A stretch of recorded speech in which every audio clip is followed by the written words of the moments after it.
Good morning. Good morning. என்ன பண்ணிட்டு இருக்கீங்க? சாப்பிட்டு முடிச்சிட்டேன். ஓகே.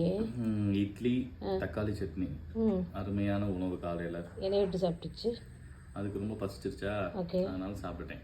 ஓகே. இது என்னது குடுவை மாதிரி இருக்கு? இது வந்து குடுவை கிடையாது, இது வந்து பார்த்தீங்கன்னா வாட்டர் பாட்டில். பார்த்தியா, வாட்டர் பாட்டில் மூடியெல்லாம் இருக்கு. அழகா இருக்கே. இது என்னன்னா மண்பானையிலேயே செஞ்சது. ஓகே. இது நல்லா இருக்கு. இதில் என்ன ஒரு பெனிஃபிட்னா, நைட் தண்ணி ஊற்றி வச்சா காலைல கூலிங்காக இருக்கும். நான் ஐஸ் வாட்டர் ரொம்ப குடிப்பேனா, ஸோ அதுக்கு பதிலாக ஆல்டர்னேட்டாக இதை யூஸ் பண்ணுறேன். த்ரோட் இன்ஃபெக்ஷன் இல்லை, எந்த ஒரு டிஸ்டர்பன்ஸும் இல்லை, நல்லா கூலிங்காக இருக்கு. வெயில் காலத்துக்கு ரொம்ப நல்லது. ஓகே. ஸோ அதனால எல்லாருமே வந்து பார்த்தீங்கன்னா இதை யூஸ் பண்ணுங்க.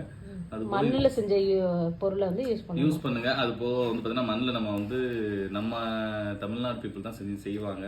ஸோ அவங்களுக்கும் சப்போர்ட் பண்ண மாதிரி இருக்கும். ஓகே. மண் வாசனையோட இருக்கும். ஆமாம், மண் வாசனையோட இருக்கும். ஓகே. தேங்க்யூ. பாய்.